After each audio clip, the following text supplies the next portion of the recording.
Good morning students. ഇന്ന് നമ്മൾ C E ടിയുടെ സിലബസിൻ്റെ ഭാഗമായ ജുഡീഷ്യറിയുടെ കണ്ടിന്യൂഷനാണ് ഇന്ന് നമ്മൾ ചെയ്യാൻ പോകുന്നത്. കഴിഞ്ഞ ക്ലാസ്സിൽ നമ്മൾ പഠിച്ചത് എന്തെന്ന് വെച്ചാൽ ജസ്റ്റ് ഒന്ന് ബ്രീഫ് ചെയ്യാം. നമ്മൾ സുപ്രീം കോടതി, ഇന്ത്യൻ ജുഡീഷ്യൽ സിസ്റ്റത്തിനെ പറ്റിയായിരുന്നു, അതിൻ്റെതായ സുപ്രീം കോടതിയെ പറ്റിയാണ് പഠിച്ചത്. സുപ്രീം കോടതി പരമോന്നത കോടതി എന്നുള്ള രീതിയിൽ നമ്മൾ അതിൻ്റെ ജുഡിസ്ഡിക്ഷൻ, അതിൻ്റെ പവർ, പിന്നെ ഇന്ത്യൻ ജുഡീഷ്യറി എന്തുകൊണ്ട് ഇൻഡിപെൻഡൻ്റ് ആയിരിക്കണം, അതിൻ്റെ ഫങ്ഷൻസ്, ജഡ്ജസിനെ അപ്പോയിൻറ്റ് ചെയ്യുന്ന രീതി, ജൂറിസ്ഡിക്ഷൻ എന്നീ പറഞ്ഞ കാര്യങ്ങളാണ് നമ്മൾ പഠിച്ചത്.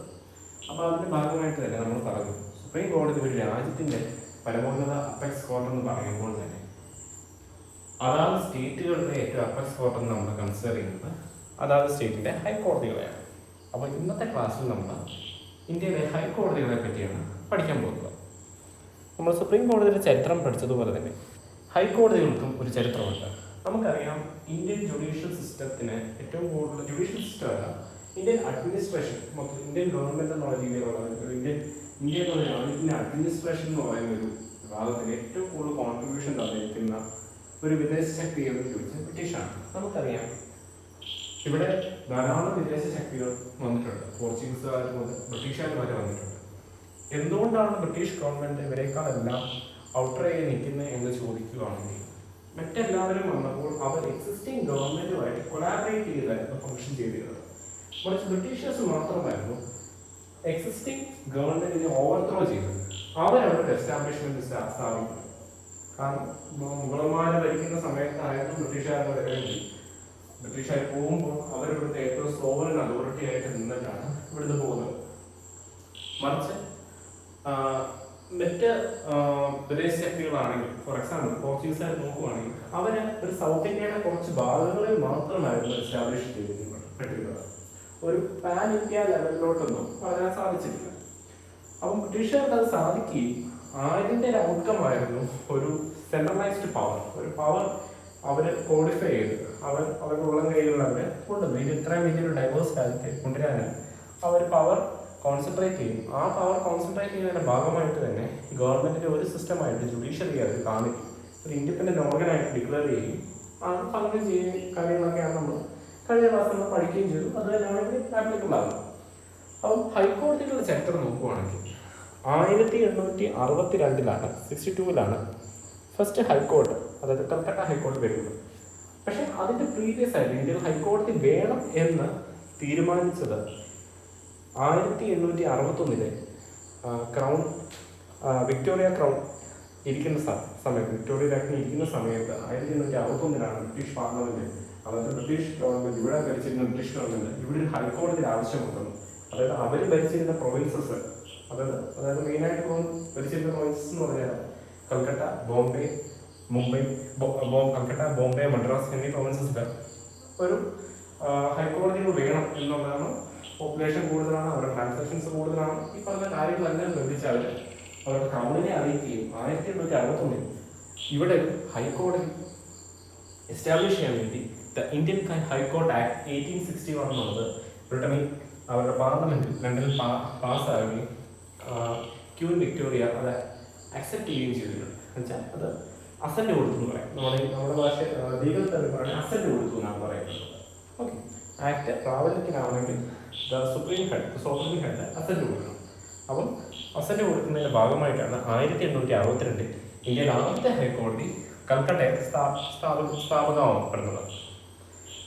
അതിനുശേഷം പുറകാലെ മദ്രാസിലും ബോംബെയിലുമെല്ലാം ഹൈക്കോടതികൾ വരികയും അവസാനം 1866 നാലാമത്തെ അലഹബാദ്, ഏറ്റവും പ്രൊമിനൻ്റ് ആയിട്ടുള്ള 4 ഹൈക്കോടതികളിലെ 4ാമത്തെ ഹൈക്കോടതി അലഹബാദിൽ എസ്റ്റാബ്ലിഷ് ആവുകയും ചെയ്യപ്പെടുന്നുണ്ട്. പക്ഷേ നമ്മൾ നോക്കുകയാണെങ്കിൽ കാലക്രമേണ 1950 ആകുമ്പോഴത്തേക്കും ഇന്ത്യ ഒരു ഇൻഡിപെൻഡൻറ്റ് രാജ്യമാവുന്നതിൻ്റെ ഫലമായിട്ട് ഇന്ത്യ ഫ്രീഡം ലഭിച്ചപ്പോഴത്തേക്കും ഈ 4 ഹൈക്കോടതികൾ അന്ന് ഫോം ചെയ്ത ഗവൺമെൻറ് ഇതിനെ റദ്ദാക്കുകയോ കാര്യങ്ങളൊന്നും ചെയ്തിട്ടില്ല. കാരണം നമുക്കറിയാം, ഇന്ത്യയിൽ അവർ ജുഡീഷ്യൽ സിസ്റ്റം എസ്റ്റാബ്ലിഷ് ചെയ്തപ്പോഴും ഇന്ത്യയുടെ ജോഗ്രഫിയും കാര്യങ്ങളും എല്ലാം കൺസിഡർ ചെയ്ത്, ഇന്ത്യൻ ഡെമോഗ്രഫി കൺസിഡർ ചെയ്ത് ഇറക്കിയ നിയമങ്ങളാണ് ഇവിടെ അവർ പ്രാബല്യത്തിൽ കൊണ്ടുവന്നത്. ഒരിക്കലും ബ്രിട്ടീഷ് ലോ അല്ല ഇവിടെ കൊണ്ടുവന്നത്. പക്ഷേ ബ്രിട്ടീഷ് ലോയെ ഇൻഫ്ലുവൻസ് ചെയ്ത് നമ്മൾ IPC, Indian evidence act, contract act, ഈ പറയുന്ന നിയമങ്ങളെല്ലാം ഇന്ത്യൻ ഡെമോഗ്രഫി കൺസിഡർ ചെയ്ത് ഇന്ത്യയിലെ ജനങ്ങളെ കൺസിഡർ ചെയ്ത് ഇന്ത്യയുടെ ആവശ്യങ്ങൾ അറിഞ്ഞ് ആണ് ഇവരിവിടെ സെറ്റ് ചെയ്തത്. അതുകൊണ്ടാണ് ഒരിക്കലും ആ നിയമങ്ങൾ ബ്രിട്ടീഷ് സപ്പോർട്ടഡ് അല്ലായിരുന്നു. ബ്രിട്ടീഷ് സപ്പോർട്ടഡ് ആയിരുന്നു, ഇന്ത്യയിലെ ബ്രിട്ടീഷ് സപ്പോർട്ടഡ് ആയിരുന്നു. പക്ഷേ ഇന്ത്യൻ ഗവേണൻസിനെ ഒത്തിരി സഹായിക്കുന്ന രീതിയിലായിരുന്നു. Indian governance in the sense അവരുടെ ബെനിഫിറ്റ് എന്താ നമ്മൾ ആ ഒരു കാഴ്ചപ്പാടിലോട്ട് നോക്കണം. പക്ഷേ ഒരു നല്ല കോഡിഫൈഡ് നിയമം അവരിവിടെ എസ്റ്റാബ്ലിഷ് ചെയ്യാൻ സാധിച്ചു. അതുകൊണ്ട് തന്നെയാണ് ഇന്ത്യ സ്വാതന്ത്ര്യം കിട്ടിയപ്പോഴും ആ നിയമങ്ങളെ ഒന്നും റിപ്പീൽ ചെയ്യാനായിട്ട് അന്നത്തെ ഗവൺമെന്റ് മുതിർന്നില്ല. മറിച്ച് എന്ത് ചെയ്തു? അമെൻഡ് ചെയ്യാൻ നോക്കി.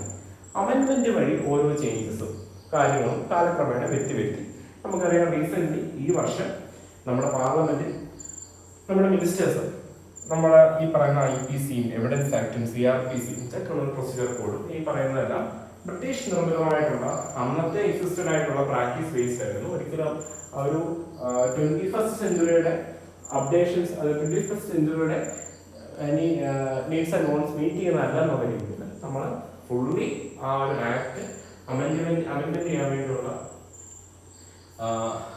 ബില്ല് പാർലമെന്റിൽ പാസ്സാക്കി അതിപ്പോൾ പാർലമെന്റ് കമ്മിറ്റിയുടെ ഒബ്സർവേഷനിൽ കിടക്കുകയാണ്. അത് വരും കാലത്ത് അത് ഉറപ്പായിട്ടും പ്രാബല്യത്തിൽ വരികയും ഇന്ത്യൻ ജുഡീഷ്യറിയിൽ ഒരു വലിയ റെവല്യൂഷണറി ചേഞ്ചുമായിരിക്കും വരാൻ പോകുന്നതാണ് നിയമ വിദഗ്ധരും നിരീക്ഷകരും പറയപ്പെടുന്നത്. അതിൻ്റെ എത്രത്തോളം സക്സസ്ഫുൾ ആകുന്നുള്ളത് നമുക്ക് ഫ്യൂച്ചർ ഒരു 10 വർഷം കഴിയുമ്പോൾ 15 വർഷം കഴിയുമ്പോൾ മാത്രമേ അതിനെ വിലയിരുത്താൻ പറ്റത്തുള്ളൂ. അപ്പോൾ നമ്മൾ ബാക്ക് ടു ദി ടോപ്പിക് പറയുകയാണെങ്കിൽ 1950 സ്വാതന്ത്ര്യം കിട്ടിയ സമയത്തും ഈ പറയുന്ന പ്രൊവിൻഷ്യസിലുള്ള ഹൈക്കോടതികളെ റദ്ദാക്കുകയൊന്നും ചെയ്തില്ല. പക്ഷേ അവിടെ വന്ന മേജർ ഒരു മാറ്റം എന്ന് പറഞ്ഞാൽ ബ്രിട്ടീഷ് ഭരിച്ചിരുന്ന സമയത്ത് അവിടുത്തെ ജഡ്ജ് എന്നുള്ള രീതിയിൽ അവരുടെ ബ്രിട്ടീഷ് പൗരനായിട്ടുള്ള ഒരാളായിരിക്കും അവിടെ ജഡ്ജായിട്ടിരുന്നത്. പക്ഷെ നമുക്ക് സ്വാതന്ത്ര്യം കിട്ടിയപ്പോഴത്തേക്കും ആ കോടതികളൊന്നും റദ്ദാക്കിയിട്ടുമില്ല, നിയമങ്ങളൊന്നും അങ്ങനെ അപ്പാടെ എടുത്ത് കളയുന്നില്ല. പക്ഷെ മാറ്റങ്ങൾ വരുത്തി. മേജറായിട്ട് മാറ്റം കൊണ്ടെന്ന് വെച്ചാൽ ഇന്ത്യൻസിനെ നമ്മൾ അവിടെ അപ്പോയിന്റ്, അതായത് ഹയർ അതോറിറ്റി, കോടതിയിലെ ഒരു ഏറ്റവും സുപ്രീം അതോറിറ്റി എന്നുള്ള രീതിയിൽ ജഡ്ജസ് ഇന്ത്യൻസ് ആവാൻ സ്റ്റാർട്ട് ആവുകയും ചെയ്തു. അതാണ് മേജർ ചേഞ്ച് വന്നിരിക്കുന്നത്. 1950 നമുക്ക് ഹൈക്കോടതി 1950 നമ്മൾ എന്ത് പറഞ്ഞു, ഹൈക്കോടതി ഫംഗ്ഷൻ ചെയ്യാൻ തുടങ്ങി, സ്റ്റാർട്ട് ചെയ്തു. ഇന്ത്യൻ ഗവൺമെൻറ് രൂപീകരിക്കപ്പെട്ടതിന് ശേഷം ഹൈക്കോടതികളെല്ലാം ഫംഗ്ഷൻ ചെയ്യാൻ ഇന്ത്യൻ കോണ്ടെക്സ്റ്റിൽ ഫംഗ്ഷൻ ചെയ്യാൻ തുടങ്ങി. അതേപോലെ തന്നെ നമ്മുടെ 7ാമത്തെ അമെൻഡ്മെൻറ്റ് കോൺസ്റ്റിറ്റ്യൂഷൻ്റെ ഇന്ത്യൻ ഭരണഘടന 1950 വരികയും അതിൻ്റെ 7ാമത്തെ അമെൻഡ്മെൻറ്റ് 1956 അമെൻഡ്മെൻറ്റിനകത്ത് മസ്റ്റായിട്ട് പറഞ്ഞു every state should have A high court എന്നുള്ള രീതിയിൽ ഒരു നിയമം വരികയുണ്ടായി. നിയമമല്ല, നമ്മുടെ ഭരണഘടനയ്ക്കകത്ത് പറയപ്പെട്ടു ഏത് സ്റ്റേറ്റ് ഉണ്ടായാലും ആ സ്റ്റേറ്റിന് മസ്റ്റായിട്ട് വേണ്ട ഒരു എലമെൻ്റാണ് ഒരു ഹൈക്കോടതി. അതെന്തുകൊണ്ട് അങ്ങനെ പറഞ്ഞു എന്ന് നമ്മൾ ചിന്തിക്കുമ്പോൾ ഞാൻ ഒരു ബ്രീഫായിട്ട് പറഞ്ഞുതരാം. നമ്മൾ ഒരു ഇന്ത്യൻ കോൺസ്റ്റിറ്റ്യൂഷൻ്റെ ഒരു ഭാഗമാണ് സെപ്പറേഷൻ ഓഫ് പവർ എന്ന് പറഞ്ഞൊരു പ്രിൻസിപ്പിൾ ഉണ്ട്. അതായത് ഏതാണ് ഇന്ത്യ ഡെമോക്രാറ്റിക് ആയിട്ടുള്ള രാജ്യത്തിന്റെ പ്രത്യേകത, എല്ലാ പവറും ഒരു ബോഡിയിൽ മാത്രം വെസ്റ്റ് ചെയ്തില്ല, അതായത് കൊടുക്കുകയില്ല. ഇന്ത്യ പോലത്തെ രാജ്യം സെപ്പറേഷൻ ഓഫ് പവർ എന്ന് പറയുന്ന ഒരു പ്രിൻസിപ്പിൾ ബേസ് ചെയ്താണ് ഗവൺ ചെയ്യുന്നത്. നമുക്കറിയാം നമ്മൾ 3 ടയർ ഓഫ് സിസ്റ്റം ഉണ്ട് നമ്മുടെ ഗവൺമെന്റ്, അതായത് ജുഡീഷ്യറി, എക്സിക്യൂട്ടീവ്, ലെജിസ്ലേറ്റീവ്. അപ്പം മൂന്ന് ഫംഗ്ഷൻസ് ആണ് ചെയ്യുന്നത്. ഒരു 3 ടയർ സിസ്റ്റമാണ്. അങ്ങോട്ടും ഇങ്ങോട്ടും ചെക്സ് ആൻഡ് ബാലൻസ് ഉണ്ടെന്ന് നമ്മൾ ചെറിയ ക്ലാസ്സുകളിൽ പഠിച്ചിട്ടുണ്ട്. അധികം ലാബറേറ്റ് ചെയ്യുന്നില്ല. നമ്മൾ ഫണ്ടായിട്ട് ഇന്ത്യൻ കോൺസ്റ്റിറ്റ്യൂഷൻ്റെ ഇൻഡെപ്ത് പഠിക്കുന്ന കോൺസെപ്റ്റ് ആയതുകൊണ്ടാണ് അധികം എക്സ്പ്ലെയിൻ ചെയ്യാറ്. പക്ഷേ നിങ്ങൾ ബേസിക്കലി അറിഞ്ഞിരിക്കുന്നത് separation of power principle base ചെയ്താണ് ഇന്ത്യൻ രാജ്യം രൂപീകരിക്കപ്പെട്ടിരിക്കുന്നത്. നമ്മൾ ഈ സെപ്പറേഷൻ ഓഫ് പവർ കോൺസെപ്റ്റ് എവിടെ നിന്ന് അഡാപ്റ്റ് ചെയ്തെന്ന് ചോദിച്ചാൽ അമേരിക്കൻ കോൺസ്റ്റിറ്റ്യൂഷനിൽ നിന്നാണ് നമ്മളിത് അഡോപ്റ്റ് ചെയ്തിരിക്കുന്നത്. അപ്പോൾ സെപ്പറേഷൻ ഓഫ് പവർ പ്രിൻസിപ്പിൾ എൻഷ്രൈൻ ചെയ്ത് വളരെ അതിന് വില കൊണ്ടുള്ള ഒരു അമെൻമെന്റ് ആയിരുന്നു every state shall have A high court എന്നുള്ള രീതിയിൽ 7ാമത്തെ അമെൻമെന്റ് 1956 വരികയുണ്ടായിരുന്നു. അതിന്റെ ഫലമായിട്ട് തന്നെയാണ് നമുക്കറിയാം കേരളം രൂപീകരിക്കപ്പെട്ടത് 1958. അപ്പോൾ 58 രൂപീകരിക്കുമ്പോൾ കേരളത്തിലും ഇത് മാൻഡറ്ററി ആയിരുന്നു. കേരള ഹൈക്കോടതി വരുന്നത് നമ്മൾ ചരിത്രം നോക്കുമ്പോൾ കേരള ഹൈക്കോടതി രൂപീകരിക്കപ്പെട്ടിരിക്കുന്നത് 1958. അപ്പം ഇതാണ് ഹൈക്കോടതികളുടെ ഒരു ബ്രീഫ് ചരിത്രം എന്നുള്ള രീതിയിൽ നമ്മൾ പറയുകയാണെങ്കിൽ കാണപ്പെടുന്നത്. നമുക്ക് നിലവിൽ ഇന്ത്യയിൽ 25 ഹൈക്കോടതികളുണ്ട്. അപ്പം 25 നമ്മളപ്പോൾ നോക്കുമ്പോൾ നമുക്ക് 25 സ്റ്റേറ്റുകൾ മാത്രമല്ലല്ലോ, അതിൽ കൂടുതലുണ്ടല്ലോ അല്ലേ. അപ്പം നമുക്ക് നിലവിൽ എത്ര സ്റ്റേറ്റ്സ് ഉണ്ട്? നമുക്ക് ടോട്ടൽ ഇന്ത്യയിൽ നിലവിൽ നമുക്കിപ്പോൾ അറിയാം 28 സ്റ്റേറ്റ്സ് ഉണ്ടെന്നുള്ളത് അറിയാം. 28 സ്റ്റേറ്റ്സും 8 യൂണിയൻ ടെറിട്ടറീസും ഉണ്ടെന്നുള്ളത്. അപ്പോൾ 28 സ്റ്റേറ്റിനും 8 യൂണിയൻ ടെറിട്ടറി 25 കോടതിയോ? അപ്പോഴാണ് നമ്മൾ മനസ്സിലാക്കേണ്ട ഒരു കാര്യമുണ്ട്. നമുക്ക് ഇന്ത്യയിൽ കോമൺ ഹൈക്കോർട്ട് എന്നുള്ളൊരു പ്രൊവിഷൻ കൂടെ ഉണ്ട്. ഓക്കെ, അപ്പോൾ ഈ കോമൺ ഹൈക്കോടതി എന്ന് പറഞ്ഞാൽ ചില ഹൈക്കോടതികളുടെ ജൂറിസ്ഡിക്ഷൻ എന്തെന്നുള്ളത് നമ്മൾ ലാസ്റ്റ് ക്ലാസ്സിൽ പറഞ്ഞിരുന്നു. അതായത് എന്താണ്, ഒരു അധികാര പരിധി, അതാണ് ജൂറിസ്ഡിക്ഷൻ ഉദ്ദേശിക്കുന്നത്. അധികാര പരിധി ചിലപ്പം യൂണിയൻ ടെറിട്ടറീസ് ഇവിടെ ഇൻക്ലൂഡ് ആവും, അല്ലെങ്കിൽ 1-2 സ്റ്റേറ്റ് ഇവിടെ അതിനകത്ത് ഇൻക്ലൂസീവ് ആയിരിക്കും. കാരണം നമ്മളറിയാം പല സ്റ്റേറ്റുകളും തുടക്കത്തിൽ ഒന്നായിരിക്കാം, പിന്നെയാണ് കാലക്രമേണ ആയിരിക്കും സ്പ്ലിറ്റ് ആയത്. ഇപ്പോൾ തെലങ്കാന, ആന്ധ്രാപ്രദേശൊക്കെ പോലെ തന്നെ ഒത്തിരി കാലങ്ങൾക്ക് ശേഷമായിരിക്കും അത് സ്പ്ലിറ്റ് ആയത്. ഇപ്പം അങ്ങനെ വരുന്ന സാഹചര്യത്തിൽ കോമൺ ഹൈക്കോടതികളായിരിക്കും. അപ്പം അങ്ങനെ ഇന്ത്യയിൽ 6 കോമൺ ഹൈക്കോടതികളാണ് നമുക്കുള്ളത്. അതിനകത്ത് ഒന്നാമത് വരുന്നതാണ് ബോംബെക്കകത്ത് നമ്മൾ നോക്കുകയാണെങ്കിൽ നമ്മുടെ union territory Daman and dew വരുന്നുണ്ട്, ദാദ്ര നാഗർ ഹവേലി മഹാരാഷ്ട്ര, പിന്നെ ഗോവയും വരുന്നുണ്ട്. ഇത്രയിടത്തെയും അപ്പലറ്റ് കോർട്ട് എന്നുള്ള രീതിയിലാണ് ബോംബെ ഹൈക്കോടതിയെ കൺസിഡർ ചെയ്യുന്നത്. അപ്പോൾ കേരളത്തിൻ്റെ കേസ് നമ്മൾ നോക്കി ലക്ഷദ്വീപുണ്ട്. അപ്പം നമ്മൾ മനസ്സിലാക്കേണ്ട ഒരു കാര്യം, യൂണിയൻ ടെറിട്ടറീസ് അടുത്ത് ഏറ്റവും നിയർ ബൈ ആയിട്ട് കിടക്കുന്ന സ്റ്റേറ്റിൻ്റെ ഹൈക്കോടതിക്ക് ആ യൂണിയൻ ടെറിട്ടറിയുടെ ജൂറിസ്ഡിക്ഷനും പരിധിയിൽ പെടുന്നതാണ്. അപ്പോൾ നമ്മൾ നോക്കുകയാണെങ്കിൽ ആൻഡമാൻ ആൻഡ് നിക്കോബാർ ഐലൻഡ്സ് എവിടെ, വെസ്റ്റ് ബംഗാളുമായിട്ടാണ് കൺസിഡർ ചെയ്ത്.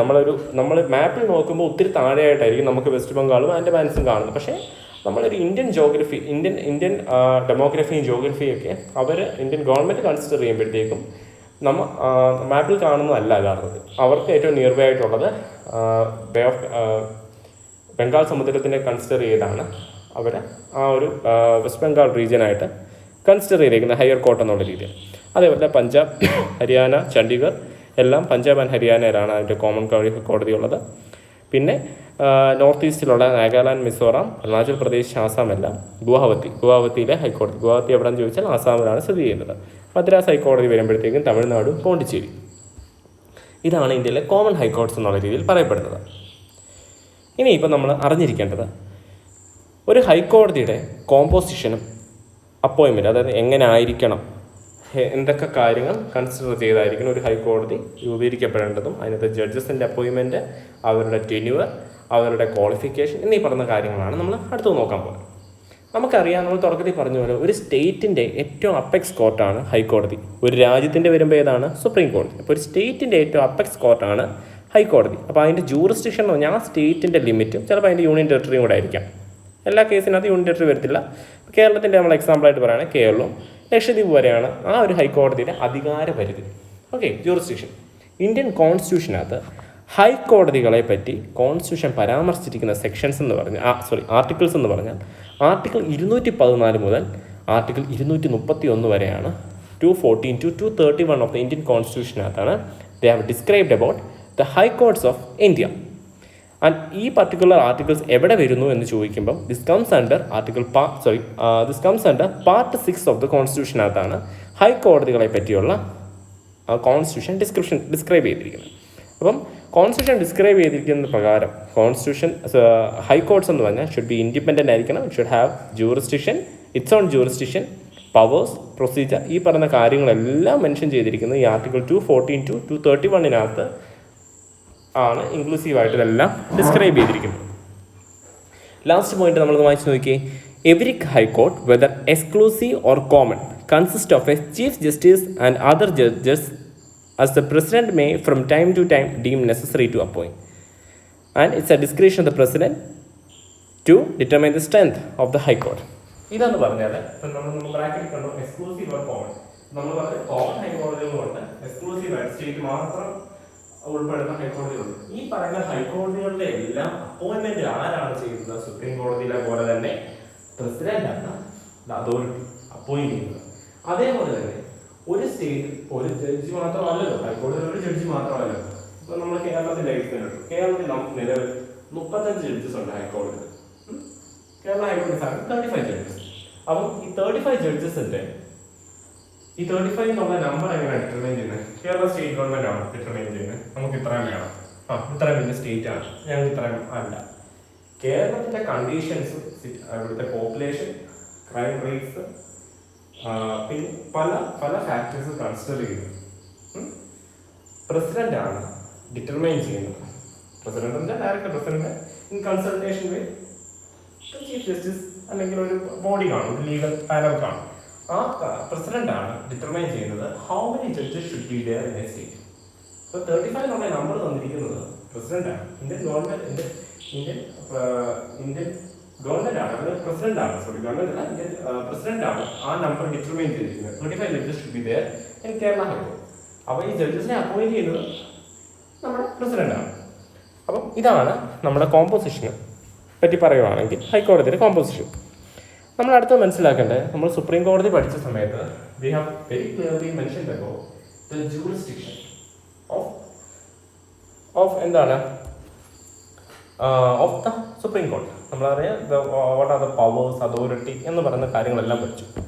ആൻഡ് നമുക്കൊരു കാര്യം നമ്മൾ മനസ്സിലാക്കണം, apex court of the country and apex court of the state are 99% having the same jurisdiction.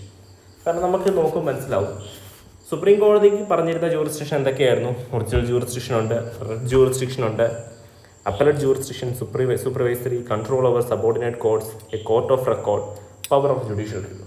ഈ പറയുന്ന എല്ലാ ജൂറിസ്ഡിക്ഷനും സുപ്രീം കോടതിക്കും ഉണ്ട്, ഹൈക്കോടതികൾക്കും ഉണ്ട്. അതുകൊണ്ടാണ് ഞാൻ തുടക്കത്തിൽ നിന്ന് പറഞ്ഞത്, if supreme court is considers apex court of the country, high courts are considers the apex court of a state. അപ്പോൾ ഈ ഒരു ഇൻഡിപെൻഡൻസും ഈ ഒരു ജൂറിസ്ഡിക്ഷനും പവറും അതോറിറ്റിയും മോർ ഓർ ലെസ് 99% ആ സെയിം. 99% 100% തമ്മിലൊരു വ്യത്യാസം 1% ഉണ്ടല്ലേ. എന്തുകൊണ്ടാണ് ഞാൻ 100% പറയായിരുന്നെന്ന് വെച്ചാൽ നമുക്ക് അടുത്ത സ്ലൈഡിൽ മനസ്സിലാവും. What is the difference? എന്താണ് ആ ഡിഫറൻസ്? നമുക്കറിയാം, നമുക്ക് സുപ്രീം കോടതിയിൽ അതിനുമുമ്പ് നമുക്ക് മനസ്സിലാക്കേണ്ട ഒരു കാര്യം, ഇന്ത്യൻ കോൺസ്റ്റിറ്റ്യൂഷനകത്ത് ഫണ്ടമെന്റൽ റൈറ്റ്സ് എന്ന് പറയുന്ന കോൺസെപ്റ്റ് ആർട്ടിക്കിൾ 12 മുതൽ 32 വരെയാണ് പറയപ്പെടുന്നത്. ഓക്കെ, ആർട്ടിക്കിൾ 12 മുതൽ 32 വരെ പറയപ്പെടുന്നുണ്ട്. അപ്പം നമ്മൾ ചെറിയ ക്ലാസ്സുകൾ പൊളിറ്റിക്സിലൊക്കെ പഠിക്കുന്നുണ്ട്. നമ്മുടെ കോൺസ്റ്റിറ്റ്യൂഷൻ റൈറ്റ് ആയിട്ടുള്ള 6ാമത്തെ റൈറ്റ് ടു കോൺസ്റ്റിറ്റ്യൂഷണൽ റെമഡീസ് പറയപ്പെടുന്നുണ്ടല്ലോ. ആ റൈറ്റ് ടു കോൺസ്റ്റിറ്റ്യൂഷണൽ റെമഡീസ് ആണ് ആർട്ടിക്കിൾ 32 പറയപ്പെടുന്നത്. അതായത് നമ്മൾ റിട്സ്, കഴിഞ്ഞ ക്ലാസ്സിൽ നമ്മൾ പഠിച്ച റിട്സ്, 5 തരം റിട്സ് ഉണ്ടെന്ന് പറയപ്പെടുന്നത്. അതായത് when any of your fundamental rights are violated, you can initiate a writ petition before the Supreme Court. അതാണ് ഈ പറഞ്ഞ കോൺസ്റ്റിറ്റ്യൂഷണൽ റെമഡി. അപ്പം ചോദ്യം തീരും, നമുക്ക് സുപ്രീം കോടതി മാത്രമാണോ ഹൈക്കോടതിയിൽ അപ്രോച്ച് ചെയ്തില്ലേ? പറ്റും. അതാണ് ആർട്ടിക്കിൾ 226 പറയപ്പെടുന്നത്. രണ്ട് ഡയമെൻഷനിലാണ് ഇത് എക്സ്പ്ലെയിൻ ചെയ്തിരിക്കുന്നത്. 226 ഒരു ഫണ്ടമെന്റൽ റൈറ്റ് ആണ് അല്ല. നമ്മൾ പറഞ്ഞു ആർട്ടിക്കിൾ 12 മുതൽ 32 വരെയാണ് നമ്മൾ ഫണ്ടമെന്റൽ റൈറ്റ് ആയിട്ട് കൺസിഡർ ചെയ്യപ്പെട്ടിരിക്കുന്നത്. മറിച്ച് ആർട്ടിക്കിൾ 226 ഫണ്ടമെന്റൽ റൈറ്റ് അല്ല, മറിച്ച് നമ്മുടെ കോൺസ്റ്റിറ്റ്യൂഷനകത്തെ ഒരു ആർട്ടിക്കിൾ മാത്രമാണ്. അതേപോലെ ഒരു ചെറിയ ഒരു കറക്ഷൻ ഉണ്ട്. നമ്മുടെ ഫണ്ടമെന്റൽ റൈറ്റ് എന്ന് പറഞ്ഞാൽ ആർട്ടിക്കിൾ 12 മുതൽ 35 വരെയാണ്. സോറി, അത് മിസ്റ്റേക്ക് ആണ്, 32 എന്ന് പറഞ്ഞതാണ്. സോ ആർട്ടിക്കിൾ 12 to 35 ആണ് നമ്മുടെ ഫണ്ടമെന്റൽ റൈറ്റ്.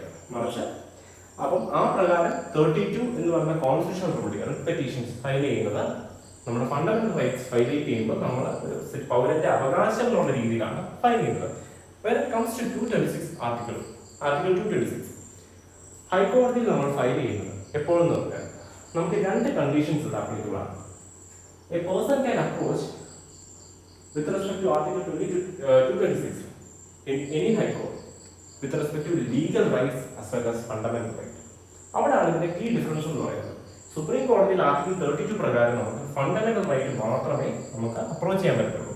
ഒരു ലീഗൽ റൈറ്റ് എന്നുള്ള രീതിയിൽ നമുക്ക് അപ്രോച്ച് ചെയ്യാൻ പറ്റില്ല. അപ്പോൾ നമ്മൾ മനസ്സിലാക്കേണ്ട അടുത്ത ഡിഫറൻസ് എന്ന് വെച്ചാൽ, what is the difference between legal right and fundamental right? Fundamental right എന്ന് പറഞ്ഞാൽ the rights guaranteed by the constitution. Indian constitution guarantee ചെയ്തിരിക്കുന്ന മൗലിക അവകാശങ്ങളാണ് ഫണ്ടമെന്റൽ റൈറ്റ്സ് എന്ന് പറയുന്നത്. Then what about legal rights? Legal rights എന്ന് പറഞ്ഞാൽ ഒരു സ്റ്റേറ്റ് ഗവൺമെന്റ് ഓർഡിനറി ലോ നമ്മൾ പറയും, സിമ്പിളായിട്ട് പറയും, നമ്മുടെ ആ ഒരു സ്റ്റേറ്റ് ഗവൺമെന്റ് സ്റ്റേറ്റ് സിറ്റിസന് കൊടുത്തിരിക്കുന്ന കുറച്ച് റൈറ്റ്സിനെയാണ് നമ്മൾ ലീഗൽ റൈറ്റ്. ഇപ്പോൾ പ്രോപ്പർട്ടി സംബന്ധമായിട്ടുള്ള കാര്യങ്ങളല്ല ലീഗൽ റൈറ്റ്. അതാണ് സ്റ്റേറ്റിന് ഓരോ രീതികളാണ്. ലാൻഡ് അക്വിസിഷൻ റൈറ്റ്സും കാര്യങ്ങളെല്ലാം അതാണ് സ്റ്റേറ്റിൻ്റെയാണ്. അപ്പോൾ ഒരു ഇൻട്രസ്റ്റിംഗ് ഫാക്ടർ എന്ന് പറഞ്ഞാൽ ഫണ്ടമെന്റൽ റൈറ്റ്സ് ഒരിക്കലും ഭേദഗതി ചെയ്യാൻ പറ്റത്തില്ല. കുറച്ച് നമുക്ക് ലീഗൽ റൈറ്റ് ചെയ്യാൻ പറ്റും. സ്റ്റേറ്റ് ഗവൺമെന്റിന് അങ്ങനെ റിപ്പീറ്റ് ചെയ്ത് കളയാൻ പറ്റും, അല്ലെങ്കിൽ അമെൻഡ് ചെയ്യാൻ പറ്റും. അതാണ് ഇതിന്റെ കീ ഡിഫറൻസ്. അപ്പം ലീഗൽ റൈറ്റ് വൈലേറ്റ് ചെയ്താൽ നമുക്ക് സുപ്രീം കോടതിയെ ഡയറക്റ്റ് അപ്രോച്ച് ചെയ്യാൻ പറ്റത്തില്ല. ഒരു റൈറ്റ് എന്നുള്ളത് ആർട്ടിക്കിൾ 32 പ്രകാരം ഫണ്ടമെന്റൽ റൈറ്റ്സ് വൈലേറ്റ് ചെയ്യുകയാണെങ്കിൽ as a right of a person, കാരണം fundamental rights are rights guaranteed by the constitution. So being a right of an individual, he can approach Supreme Court as part of his right. And High Court case വരുമ്പോൾ he can approach court for any legal right as well as fundamental right. പക്ഷേ ഇവിടുത്തെ ഒരു key difference എന്ന് പറഞ്ഞാൽ article 226 ഒരിക്കലും ഒരു ഇൻഡിവിജ്വലിന്റെ right ആണ്. Approaching high court and filing A case against a person for violation of his legal right or fundamental right cannot be said as a right of an individual.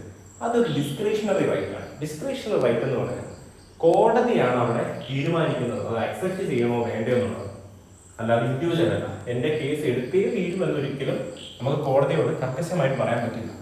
കോടതി after having A clear observation will only consider whether it need to be approved or not.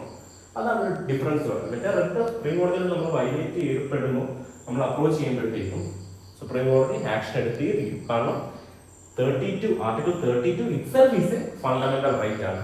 So that itself guarantees when any of your fundamental rights are violated, you have all the right to approach Supreme Court. അതാണ് നമ്മൾ ഇതിനകത്ത് മനസ്സിലാക്കേണ്ട key difference. അതുകൊണ്ടാണ് ഞാൻ പറഞ്ഞത് 99% the procedures are same. പക്ഷേ there is a key difference. അതാണ് key difference. അപ്പം ബാക്കി മൂന്നാമത്തെ ആർട്ടിക്കിളിനകത്ത് പറയപ്പെടുന്നുണ്ട് മൂന്നാമത്തെ പോയിന്റിനകത്ത് പറയുന്നുണ്ട് article 226 a writ petition can be filed before any high court whose jurisdiction the cause of action arise. എവിടെയാണ് സംഭവം നടന്നത് അവിടുത്തെ അതാത് ഹൈക്കോടതിയിൽ നമുക്ക് 226 പ്രകാരം കേസ് ഫയൽ ചെയ്യാൻ പറ്റും എന്നുള്ളതാണ് പറയപ്പെടുന്നത്. It is immaterial if the authority against whom the writ petition is filed within the territory or not.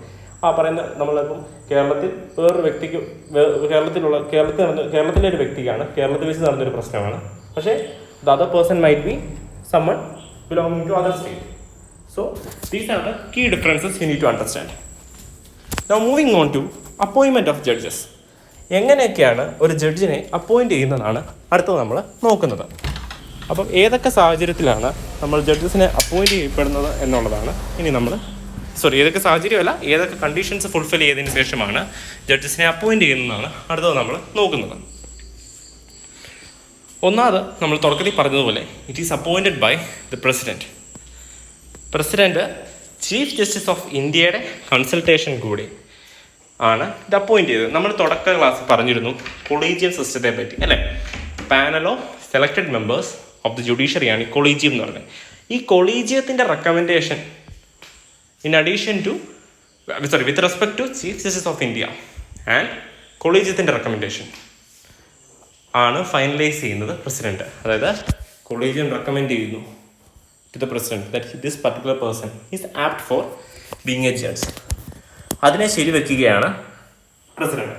അപ്പോൾ ഒരു ഹൈക്കോടതിയിലെ ചീഫ് ജസ്റ്റിസിനെ സെലക്ട് ചെയ്യുന്നത് കൊളീജിയം ത്രൂ ആണ്. അതിന് ഫൈനൽ കൺസെന്റ് കൊടുക്കുന്നത് പ്രസിഡന്റാണ്. അതേപോലെ നമ്മൾ തുടക്കത്തിൽ പറഞ്ഞു ഒരു ഹൈക്കോടതിയിൽ ഒന്നിൽ ചീഫ് ജസ്റ്റിസ് കൂടാതെ ധാരാളം ബാക്കി ജഡ്ജസ് ഉണ്ടെന്നുള്ളത്. ബാക്കി ജഡ്ജസിനെ റെക്കമെൻഡ് ചെയ്യുന്നത് എങ്ങനെയെന്ന് വെച്ചാൽ അതേപോലെ തന്നെ ഒരു കാര്യം ഇവിടെ പറയാൻ പറ്റുപോയി. Chief justice is appointed by the president after the consultation of chief justice of India and the governor of the state concern. അപ്പം കൊളീജിയത്തിന്റെ റെക്കമെൻഡേഷനും ആസ് വെൽ ആസ് ദ ഗവർണറിന്റെ റെക്കമെൻഡേഷൻ, അതായത് ഗവർണറിന്റെ ഒരു വ്യൂ പോയിന്റിലൂടെ കൺസിഡർ ചെയ്തതിനു ശേഷം മാത്രമേ എടുക്കത്തുള്ളൂ. കാരണം he is also apt person. നമ്മളൊരു രാജ്യത്തിന്റെ പ്രസിഡന്റ് എന്നുള്ള രീതിയിൽ തന്നെയാണ് ഒരു സ്റ്റേറ്റിൽ ഗവർണറിനുള്ള എക്സിക്യൂട്ടീവ് ഹെഡ് എന്നുള്ള രീതിയിൽ കൺസിഡർ ചെയ്യുന്നത്. ഓക്കെ, അപ്പം അത് കഴിഞ്ഞതിന് ശേഷം ബാക്കി റിമൈനിങ് ജഡ്ജസിനെ ഇതേ കോളേജിൽ തന്നെയാണ് സെലക്ട് ചെയ്യുന്നതും. അത് പക്ഷേ with respect to recommendation from the justice of that particular high court.